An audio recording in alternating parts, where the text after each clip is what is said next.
one, and go. All right, so here we are, guys. Welcome to game 2 between slam+MbL and Nicov and TaToH. That's Microphone Slam muted. and MBL on one team and Nicov and TaToH on the other. We have to the north of the map in the teal, we have MbL, and he's playing as the Huns, representing the old civs. To the southeast of the map, we have in the blue his teammate Slam, playing as the Vikings over here. And I'm going to hand it over to my wonderful, beautiful, as the Viper has called him, co-caster, that's Residence22, who can introduce the other team. Yeah, thank you so much for having me as always today, Zach. So this is the AoE2 Return of the Kings 2v2 tournament semifinals. We got on the opposing team TaToH in the green playing as the Khmer with his teammate that's going to be Nicov playing as the red Italians. The map today is Sandbank. It's one of those new Rise of the Rajas maps that incorporates this new Mangrove Shallows terrain, in which it functions like normal shallows, except you can actually also build buildings on it. And that's really what this map revolves around, is the large forests and resources in the middle of the map. I mean, I am looking at the map, and I think maybe that would be the case in a 1v1, but looking at this map right now, it does seem like there is actually plenty of tree lines on the starting areas. I guess the problem is that they do become quite exposed as you end up getting closer and closer to the shoreline, and that's where having the water controller is going to be really valuable in this one. It also looks as well like, for example, on MbL's area, he's actually very exposed from the water from the enemy team going around the top of the map. They can actually sneak around the top and go all the way around the top to the very top, and then come down to the southeast, and then go in. And then they can actually get their boats around the back of MbL's base here, which is something that can't be said for the other team, because their ponds are actually, not connected to the outside or to the center. Yeah, that's a very good point, Zach, as the map generation appears to be a little bit lopsided in that respect, that you can actually slip some boats in there. So, in the games that I played with the devs on this map, we ran into situations where we actually did run out of trees on the main island, but it looks like the map generation this time did give us a decent amount of trees, so unless the game goes on too long, the middle of the map might not be that important, but we'll have to see. Curious why it's called Sandbank, though, because this map is called Sandbank. I'm not seeing any sand here. Cision, is he in the chat? Explain yourself.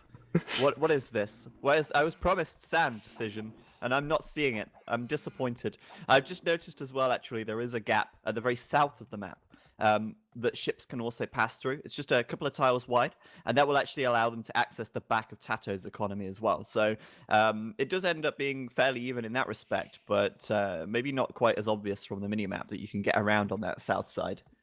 So one thing I wanted to ask you about is we see that at 4 minutes and 40 seconds in, Nicov is building his dock, and he's actually decided that he wants to put his dock in this lake that's not connected to the outside.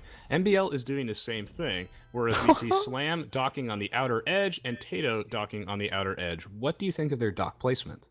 That's brilliant. I love that. The fact that this is, these two teams have, just to give some context, these two teams are prepared entirely separately from one another. They've prepared for this map as well, clearly, because it's, it's in the map rotation. They know there's a chance it could come up.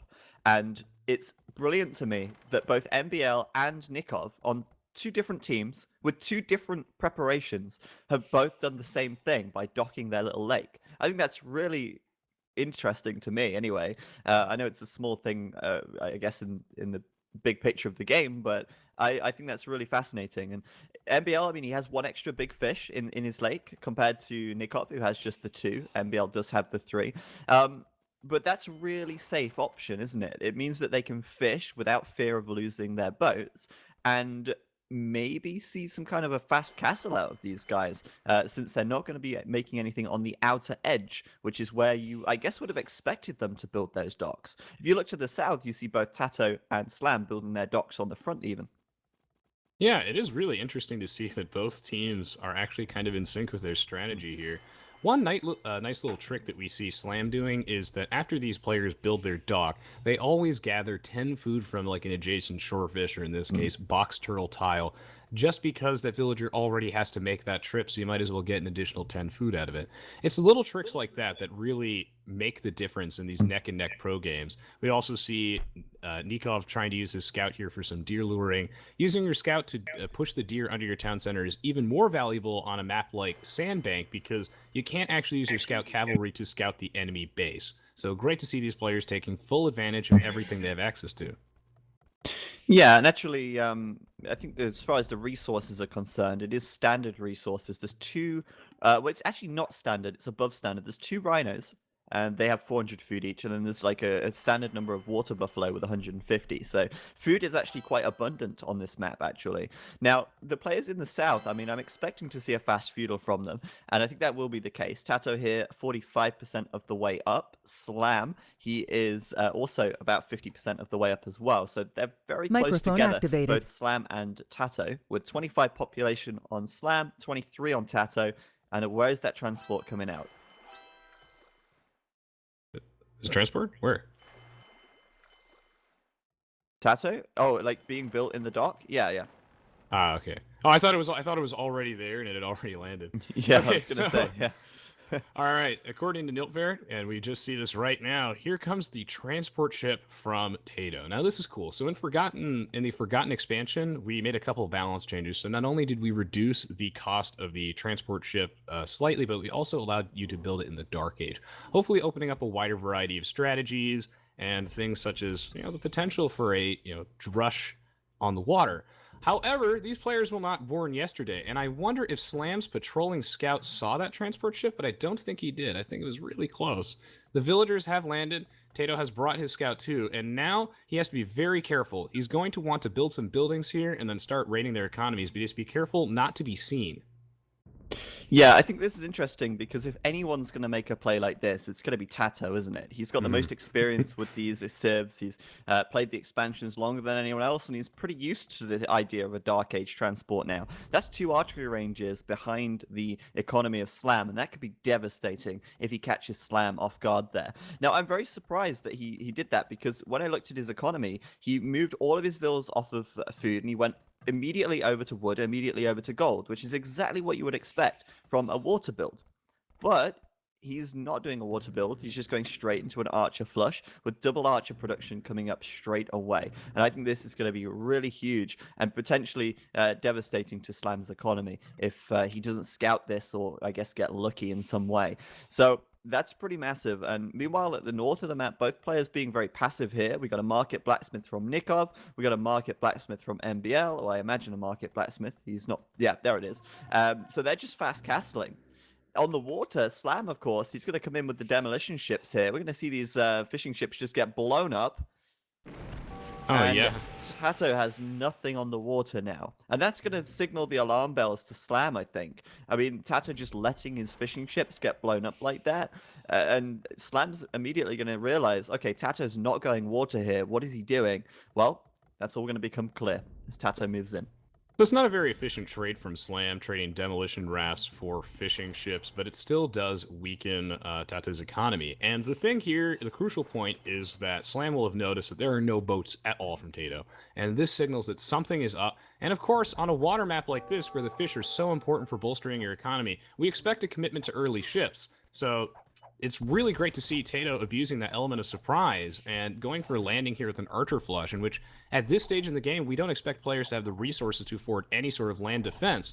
One villager going down immediately for Slam, as TaToH closing in. Can he get another before this villager gets away? The answer is no, but it's fine. These villagers are moving in, and now Slam's economy in a lot of trouble. Slam here building a watchtower next to his town center and that gold, just to kind of keep it as safe as possible.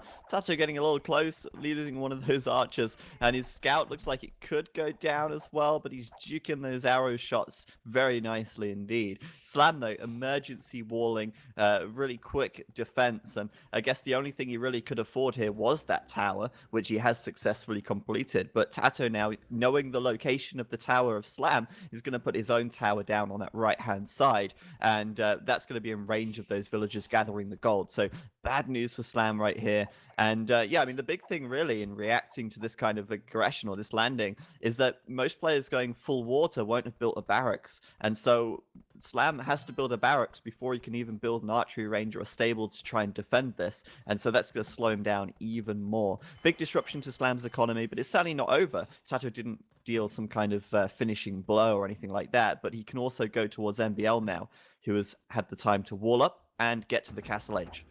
Yeah, another nice thing about this strategy from TaToH here is that it also forces MbL to waste a lot of wood and spend a lot of idle time walling himself off from his teammate. And they have to, of course, be extra paranoid about the possibility of TaToH taking his transport ship and landing somewhere else. However, though, Slam has definitive water control. Nicov hasn't actually really made any boats at all at the front, except now he does have 2 docks, so I expect to see, yes, he is going to go for a fast castle age into fire ships. And this is going to be quite strong for the Italians, because advancing through the ages costs a little bit less, giving them some extra resources to spend here. Right now, TaToH looking for some vulnerabilities, trying to figure out where he can go with his units. He has fletching, and really the only place that he can go is straight back to Slam and try and harass that wood line. Something I've seen that's quite funny, actually, is MbL's built a demolition raft on his pond. Hotkeys. Yeah, I know, right? That's kind of funny. Like, that's gonna achieve nothing, but who knows? Who knows? Could come in handy later on. Never know when a demolition ship might come in handy. At the north of the map, MbL releasing the fire ships now out from his docks, and he's just gonna go toe to toe with Nicov there. It looks like MbL will have the numbers advantage, so he should take that fight. I've got to say, fire ships fighting is probably like the most uneventful fights you could ever see, because they're just sort of like poking each other, and when they're that close, you can't see the fire either. So it's just, yeah, it's kind of weird. But go ahead. Those were some great demolition ship shots there. So generally in a situation like this, okay, so it's a good idea to go for fire ships in the early Castle Age or in the super early Feudal Age if you can get them out before your opponent gets a mass army of galleys. Because once enough galleys come out, then they can start picking off the fire ships before they get in range. The thing is that in a situation like this, where we're in such close quarters with all these fire ships in melee range, it's a great idea to make a few demolition ships, and then that way the blast can just chew right through them. So it's great to see MbL getting some excellent demo shots there, completely turning the tables on Nicov, and now Nicov has to queue up his own, and he's severely outnumbered, so it's going to be difficult for him to claw his way back into that. Meanwhile, back in Slam's own base, he's taken a lot of pressure. Look at the way he's setting up these walls, putting even a second layer of stone walls, palisades behind it. He's partitioning his base to try and hold the line. Yeah, fortunately for Slam, he does have gold back here as well. It's not like that gold mine was his only gold mine that he's lost access to and RIP, but he's actually still kind of keeping things ticking over here. Obviously, since he's not had any aggression on the water, he could fish, but there's actually not many fish available at the front of the map. So Slam doesn't even have access to fish now, even though he has got the fishing ships. And that's actually really hurting his food economy here. He's actually taking the deer, but they've now ran out. And he can't really build too many farms because of the threat from TaToH's archers on the north side of his TC. So Slam's food economy, maybe not in the best place right now. And if you compare that to TaToH, TaToH should have much more ability to build up at home. However, even with that said, Slam has still managed to click up to the castle age before TaToH here, and I think that's very impressive, and probably due to those fishing ships working whilst he had full water control and there were still some fish to gather. Oh yeah, the Viking economy is quite good as well with that free wheelbarrow. By the way, is Nilfer doing his analysis after the game, or are we having him do a little bit of that during the game? He has typically been doing it afterwards, but okay. He is here, so I mean...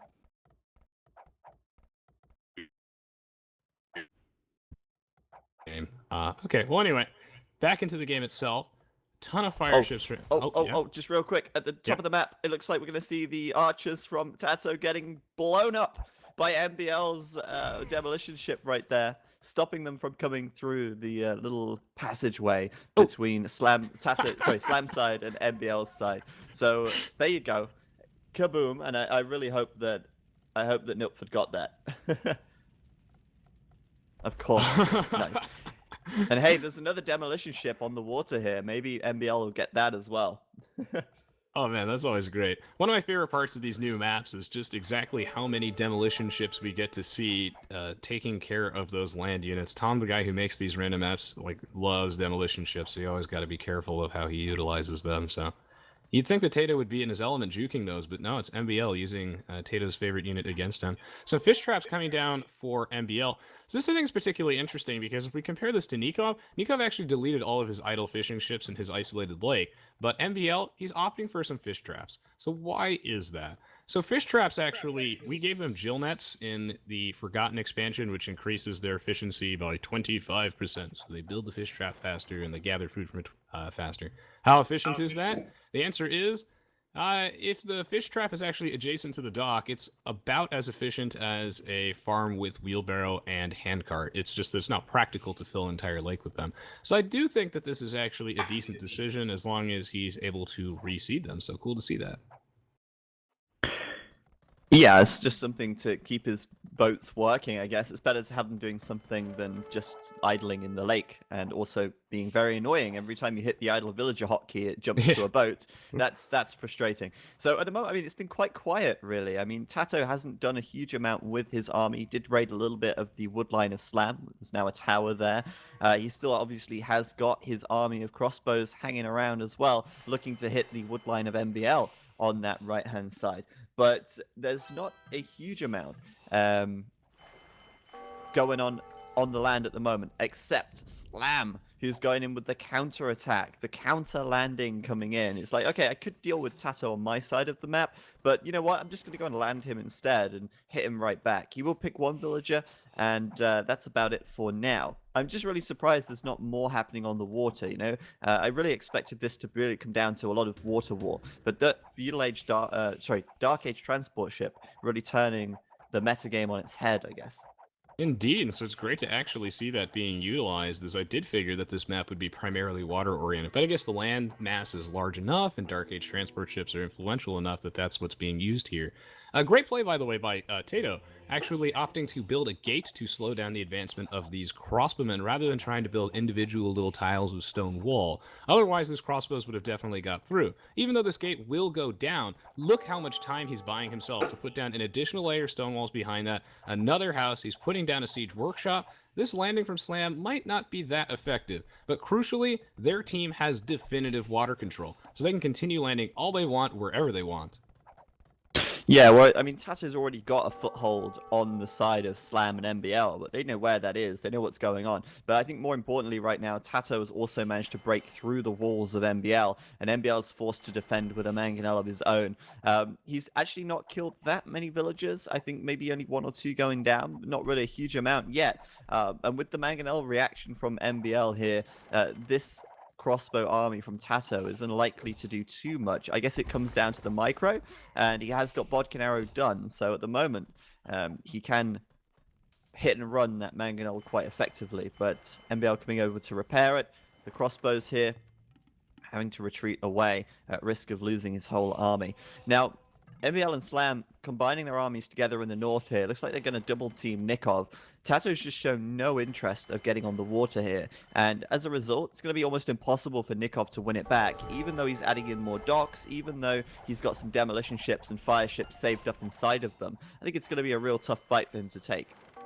Yeah, even though the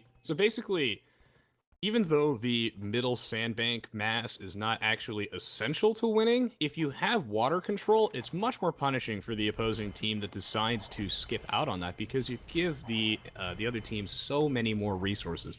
All that extra wood, all that extra gold and stone, and we see that Slam is actually putting his crossmen in his transport ship yet again, and he's looking to raid Nicov's base. Poor Nicov will absolutely not be able to defend against both of these, but if he can get some great demolition ship shots, he might be able to at least weaken this navy, and that's what he's going for. He's actually doing a great job draining their resources. That's a battle he absolutely cannot win.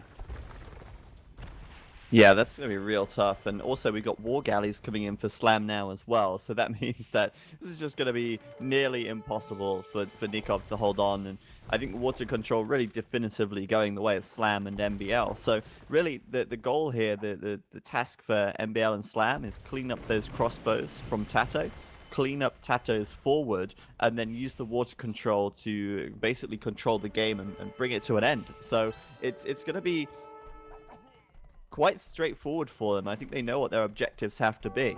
For Nicov and TaToH, I think they're really feeling the pressure now to get back on the water, but TaToH is still not really showing any signs of adding many docks. It's really just Nicov who's committed to that. Yeah, so basically MbL's lake that is somehow connected to the back of his base has proven to be a little bit of a benefit to him.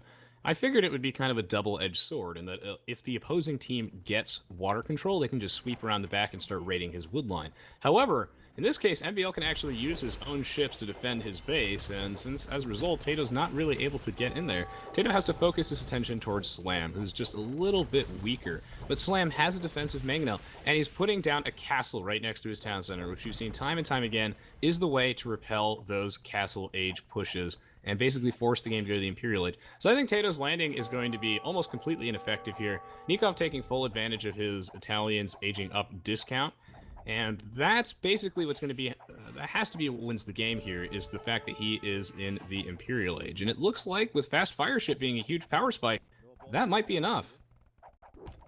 Yeah, Fast Fire's here actually taking out the whole army of MbL in one swift action. I really thought Nicov would struggle getting back on the water, but that Imperial Age upgrade was crucial for him, and as a result, he was able to actually to push that right back. So that castle in the base of Slam will prevent TaToH from pushing in for now, and if we check the upgrades on everybody else, we've also got MbL going up to the Imperial Age now as well, but I'm really wondering, MbL will have a much harder time getting onto the water than Nicov did in comparison, because Nicov has the fast fires now, and he can try and deny these docks as MbL is building them. So this is a much harder position for MbL, I feel, than it was for Nicov, and I feel like the water control now very quickly swinging back in the other direction. Yeah, that it is. The Fast Fire Ship is a remarkable power spike. Big momentum shift here. We have 9 Pierce armor, so this thing is a real force to be reckoned with in the Imperial Age, unless you have mass galleys. It's really surprising that Nicov was actually able to take on 2 players simultaneously, so really all eyes are on TaToH right now. TaToH's push got completely repelled. He had 3 battering rams, but there was the defensive mangonel, and that's the counter to that. Slam was more than prepared, and even though Slam has a very small base, and he doesn't really have much of any map control at all, and TaToH actually has 1 crossman with 1 HP that is denying that wood line, and Slam has almost nowhere else to run. But still, Slam holding on, TaToH very, very far behind, and now TaToH has to build back up while Nicov takes control of the water before he inevitably gets pushed back in a 2v1 situation. Yeah, and Nicov right now pressuring MbL's docks as well at the top. We've got demolition ships coming out for MbL as he's about to hit the Imperial Age here, just to try and repel this a little bit. But yeah, I mean, I feel like MbL made a big mistake earlier on. He was idling his boats around a lot instead of fighting the docks of Nicov, and he could have actually prevented Nicov getting back onto the water. Instead, he just kind of let him have a free boom, and with that, there wasn't a huge amount that he could do to stop those fire ships when they did eventually come in. Yeah, we see berserks coming down from Slam. That's my boy. I don't think he's really going to be committing to these. I think he's just going to try and clear out all of TaToH's forward. So Slam on his way to the Imperial Age, MbL on his way to the Imperial Age, and I have to agree with you. I feel like they had an opportunity to take Nicov off the water, but they just were not respecting that Imperial Age. And I think they were a little bit surprised, because with that Italian's age discount, it's much easier for Nicov to do that. And the Italians in the later stages of the game have a pretty broad open tech tree with things like gunpowder and a very, very full dock, so this is certainly a threatening civilization in the late game, and they're gonna have to deal with that right now. But both of them are on their way to the Imperial Age, so if they can just stem the bleeding, and if TaToH, what's his status on the Imperial Age? So TaToH's actually not so far behind, so this is actually looking very bad for them, because they're not going to have a tech lead at all. Yeah, I'm loving the play from TaToH and Nicov here now, because TaToH's still got that foothold still on the island of MbL and Slam, and he's putting his own castle up now close to his production buildings. He's got some knights queued up, and maybe this is a situation where if he does commit to knights here and continue down that route, maybe the berserks could be a legit choice, actually, given that they are incredibly good against, well, they're not incredibly good, but they're much better against cavalry now with their chieftains technology. But I think that's a little bit early to call at this stage. TaToH throwing up his castle might be interested in making a trebuchet as soon as it goes up, just to finish off the castle from Slam here. But everybody is now in the Imperial Age. At the top side, we've got a landing from Nicov, castle up and trebuchet out as well. And this is going to be really tough for MbL to defend at the moment, because he was really gearing up to try and retake the water. His economy was really balanced towards retaking water here. And well, now he doesn't have any military production buildings. He's not actually prepared for a landing at all. He doesn't even have a barracks at this stage, I don't think. And that is a big concern to me. I don't know if MbL will hold on without having anything here. That's a great point. Does he still not have a barracks 36 minutes in? But like you said, his goal was to just retake control of the water, and he's been trying to do that aggressively, but it was that quick Imperial Age that ended up repelling him. Nicov got his castle down first. He was in the Imperial Age first as well, which means he has the initiative with his trebuchet. It can be very difficult for MbL to hold the line. He also lost so many villagers building that. He's trying his best to stall, but the thing is that even if he removes that castle, he has no land military units. He doesn't have the economy for this. He's building his barracks now. This castle will go down, and I think he's going to really struggle holding the line. On the other side of the map, Slam doing an excellent job clawing his way back onto the water, and I think he'll be able to do that because Nikov's attention is divided. He's not going to really be able to make that many ships at this point, but TaToH making ships as well. It's just all of this is for nothing if MbL dies on land. Yeah, exactly, and I think MbL is in a position where he could very well die on land right here. He is actually going into knights right now, and I think this is a perfect time to remind ourselves of the Italian unique unit, which is the Genoese crossbow. It is an anti-cavalry archer unit, which could be very effective. Now, in the south of the map, this fight is going on here with Slam trying to retake the water. His galleons are fully upgraded. He's got bracer, he's got chemistry, he's got careening, and he is going to try and retake this, but it is 2v1, with TaToH bringing some of his own galleons in here as well, though admittedly with much less upgrades. There's also a castle coming up from TaToH, and this could be decisive. If he gets this castle up, there is no way that Slam will be able to take on this army underneath the shadow of that castle, as the castle will just lay into those boats and shut them down. But I don't even think the castle is needed, because TaToH and Nicov together have a much superior army in terms of numbers, and Slam is pushed right back. And now the question for Slam comes to this: should he really focus on taking the water, or should he really focus on pushing TaToH off of the land? And that is the question that could really determine the fate of this game. Slam was really threatening to 2v1 that because of the Vikings' discount on their warships. But one thing I find fascinating is that Slam has not made a single longboat this game. Now, we also made a change so that you can actually build longboats without a castle being required anymore. So, even though the Vikings are a little bit weaker on the water in the Feudal Age than they were before because of the addition of things like fire galleys, in the Castle Age and the Imperial Age, they certainly have the momentum to just switch that back with the raw power of discounted longboats, because they also got their cost reduced, and that wasn't used here, and it looks like, well, MbL is they're gonna call GG, as they're trying to defend with knights, but it's just not enough. Yeah, I think a huge missed opportunity there for Slam to make longboats instead of galleons. I do question whether that would have been enough still, but well played by TaToH and Nicov, really. They were so, I guess I would say coordinated in a sense. Like, TaToH was really focused on disrupting the water of Slam, whilst Nicov was really focused on just winning the water in the center. And then once he had the water control completely on their side, he was able to get his landing off, and MbL was so unprepared for that landing. I can't believe he didn't even have a barracks up after, Nicov had dropped the castle and got his barracks up himself. So I'm really surprised at that. And of course, making knights here, probably not the best unit choice either, because the Genoese crossbow from Nicov there coming out, being queued at the castle, would have countered them very well. I think MbL was fearing that he was going to lose too much ground. He'd already lost a lot of economy, and certainly if you look at his eco right now, I'm not sure what was going on, but I think he ran out of trees, and so he was actually trying to move his eco to the right. But mass exodus of villagers there from MbL, getting caught in that palisade wall.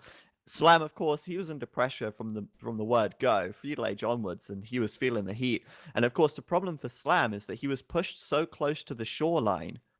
If you look at where his economy is, it's all super exposed from the water. And he knew that if he lost the water down here and those galleons got in, they would just clean up all the villagers on the gold. And on the wood, he wanted to say. Go ahead, Nicov. Not Nicov. No. You were just roboting out, and I finished your sentence. Oh, damn it. Continue. Okay. Well, I finished anyway, so I think it's over to you now anyway. Here. Yeah, I would say TaToH and Slam went pretty even here, and Slam, I think he did not the right decision at the start. He went for offensive docks and wanted to go into a Grush war. And obviously he would have always lost against either Nicov or TaToH if they just went for Fire Galleys. I thought we learned that already on Migration, that Vikings actually aren't that good for an early Grush. But he still went for it, and luckily this time didn't get punished for it, but I think in the long run that's not a winning strategy. But yeah, on the other side we saw MbL going for a lot of fires, and you saw actually Nikov's point dropping heavily after he lost that big fight here against MbL, and you kind of thought, okay, now TaToH might be fearing for his teammate, but you saw Nicov actually answering, yeah, I'm fine. I'm all good. Because he knew MbL was over-investing. He knew he was going for 3 TCs and he had the better eco. The response should have been by MbL, kill the dogs, build an archery range, transition onto like 5 cuff archers only, maybe 10, and just raid the hell out of Nicov. He would have had no chance to defend that. No control of water, and yeah, so spread out with all the resources.